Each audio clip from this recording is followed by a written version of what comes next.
Koala Lou. Little bit of a sad story with a happy ending. So here we go.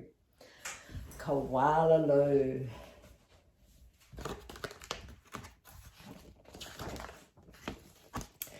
There was once a baby koala, so soft and round that all who saw her loved her.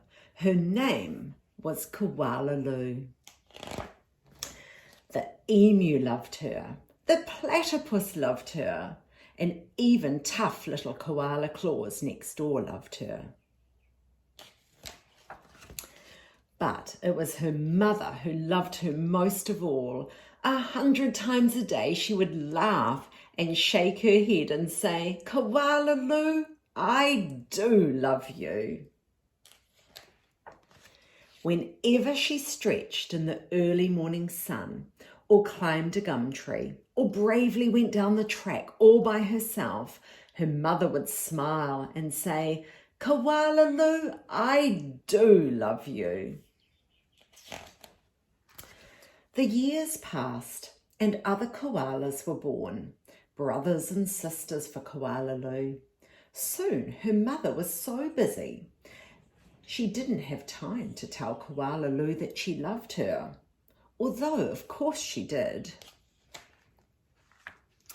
Every night as she curled up under the stars, Koala Lou thought about the times when her mother had looked at her and said, "Koala Lou, I do love you." And she longed for her to say it again. One night, Koala Lou had a splendid idea. Preparations had begun for the Bush Olympics. She would enter the Olympics. She would compete in the gum tree climbing competition, and she would win. And her mother would fling her arms around her neck and say again, "Koala Lou, I do love you." Koala Lou began her training right away. She jogged and puffed and lifted weights and panted. She hung from a branch with one claw at a time till she ached. She did push-ups till her stomach hurt, and last of all, she climbed the tallest tree that she could find, over and over and over again. Sometimes her mother would watch her and ask, "How you going, Blossom?" "Fine, just fine," Koala Lou would reply. At last, the day of the Bush Olympics arrived. Koala Claus had also entered the gum tree climbing, and everyone knew how fast she was. But Koala Lou wasn't scared. She saw her mother in the crowd and imagined her saying again, "Koala Lou, I do love you." Her heart filled with hope. It was Koala Claus who went first. Her climb was a record-breaking 22 metres and 70 seconds flat. The spectators whistled and cheered and wildly waved their holiday hats. "Can I do better than that?" thought Koala Lou. "I must."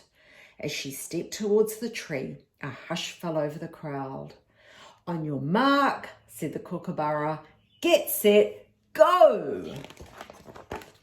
Koala Lou leapt onto the tree. Up and up and up she climbed, higher and higher and higher, faster and faster and faster, until there she was, right at the very top. The spectators roared and clapped and stamped their feet. But she wasn't fast enough. In spite of all her training and all her hoping, it was Koala Claus who won the gum tree climbing. Koala Lou came second. Koala Lou went off and hid.